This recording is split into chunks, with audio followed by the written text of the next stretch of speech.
I'm Andy with Competitive Cyclist, and this is my shootout of two of our most popular gravel tires, the Maxxis Rambler and Pirelli's Cinturato.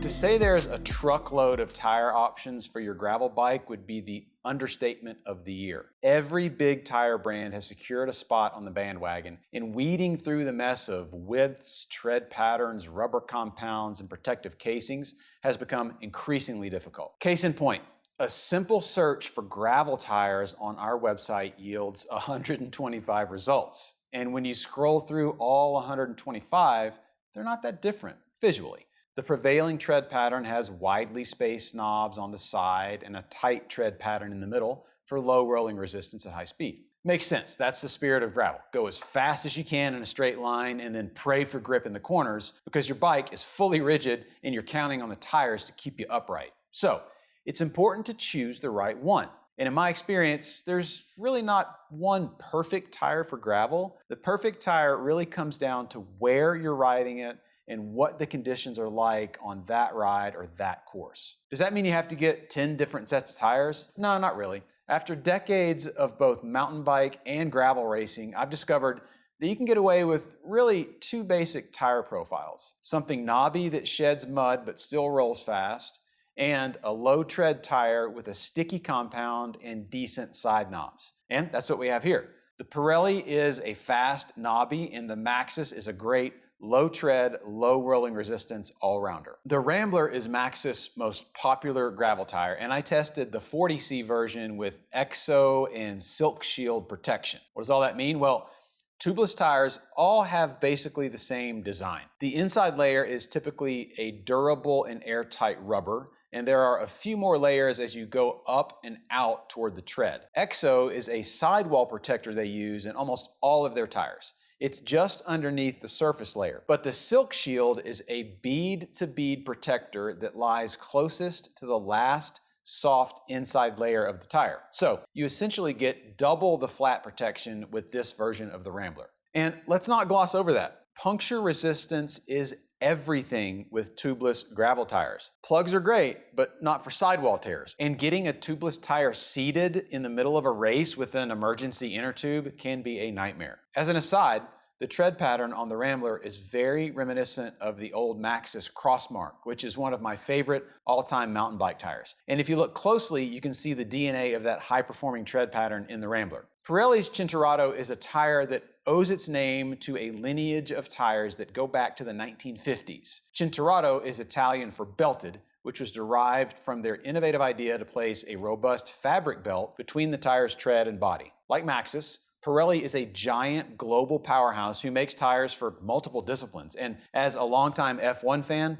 I love seeing Pirelli finally cross over into our little world of bicycles. Now, if you look closely at the photos on our site, you may come away with the impression that this is kind of a beefy tire, but it really isn't. Yeah, it's more robust than the Rambler, especially on the sidewalls, but the depth of the center tread really isn't that different. You'll also notice the tread pattern in general is a little more widely spaced. But yeah, the side knobs are much bigger and placed higher up on the sidewall, giving it a more square profile. I installed these tires on nearly identical sets of Envy AR wheels and swapped those wheels back and forth between my carbon and titanium gravel bikes, which have fairly similar setups. Both of those wheel sets have 25mm internal rim widths that ballooned the tires from 40 up to 42. I weigh about 155 on a good day and typically ran them at about 30 psi. Pirelli claims a weight of 510 grams per tire. Mine measured to just under 490. The Ramblers came in about 30 grams heavier than advertised at 475 grams. It was also unseasonably wet and rainy for the first month of my testing, so we actually had some real live mud on our local trails and roads for a few weeks. And I'll go ahead and say it. The Ramblers were absolutely worthless in the mud. The Pirellis were the clear winner in wetter, nastier conditions, and because the tread's widely spaced, they shed that mud really well once I got back on the road. Once the mud had cleared, they were surprisingly quick and not at all sluggish at speed on the pavement. The square profile of the Cinturato means it's not awesome when cornering on the road, but the flip side is that it hooks up and it holds on when you push it through a loose or soft dirt corner. They're a fantastic choice for an all-day, all-dirt course or for a route that's 50% dirt or more, like Unbound, for example. The Ramblers definitely excelled in dry conditions, and they're without a doubt the faster tire on the road. For a course that's like 80% pavement, they're a clear choice because they're just damn quick on the road. They obviously corner better on the tarmac too, and they were okay in the loose stuff, but where they really excelled was at the more extreme lean angles. The lower side tread means you can actually apply a surprising, almost alarming amount of lean when cornering in the dirt. That was pretty cool, if I'm honest.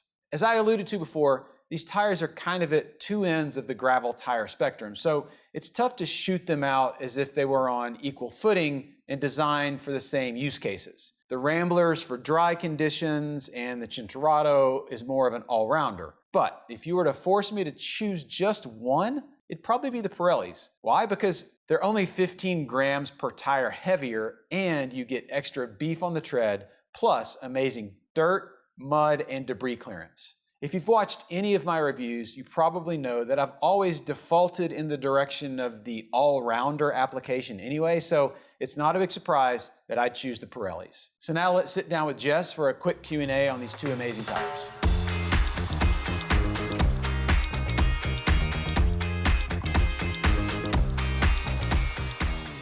All right, thank you so much, Andy, for kind of covering those tires. I do have a few questions for you. Okay. First off, did you have any issues with punctures with either of these tires? And if so, would that make you choose one of them for a really chunky gravel course where there's a higher chance of flatting? So the good news is, no, I didn't have any issues with punctures across 2 months of riding these on-road, off-road, on, I wouldn't say super chunky, but like hard pack dirt roads with sharp rocks sticking out. I did, slam into a couple of them and bottomed out a couple, but no issues with punctures. For me, I've always had great luck with Maxxis tires. Mm-hmm. So maybe if I thought, oh gosh, punctures may be an issue, I might default to Maxxis, but these both performed really well for the couple months that I had them. Okay, awesome. Good to know. My next question is, for someone who can't put down as much power and is on the lighter side, would I want to run the Cinturatos to avoid the extra resistance? Okay, so first, pedal harder and eat more pizza. No, not really.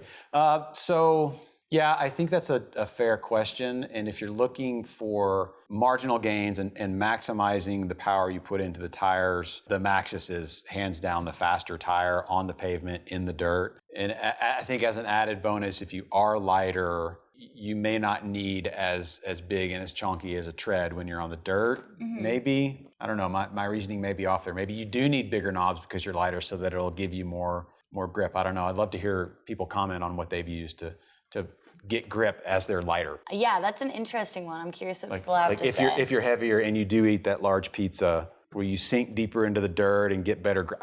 I have no idea. Does one beat the other in super punchy climbs and descents? I think the answer is it depends on the course, the conditions of the course, and like what do you consider punchy? How long is it? If it was dry, sandy, super steep, they're probably going to be about equal because really nothing's great in those, like you're on a 25% quick punchy thing, nothing's great.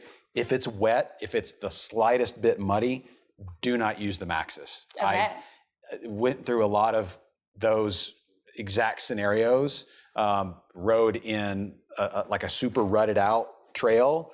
The Maxxis just like slipped down into the rut and stuck down in the mud. I tried to pedal and they spun. Came back the next day and went through with the Cinturatos. They stayed on top of the rut. They didn't slide as much. And then when I did pop down into the rut and get into the mud, I was able to pedal right out because they just got a better tread. Yeah, good to know. Well, alrighty, thanks for watching, guys. Let us know what you think about how weight can compare to how much tread or thickness of a tire you need. We're curious about that one. I'd love to know. And feel free to ask us any questions that you have in the comment section below, or reach out to one of our gearheads. You can find out how to do that in our description. And if you liked this video, feel free to give us a thumbs up and subscribe. Thanks for coming along with us. See you next time.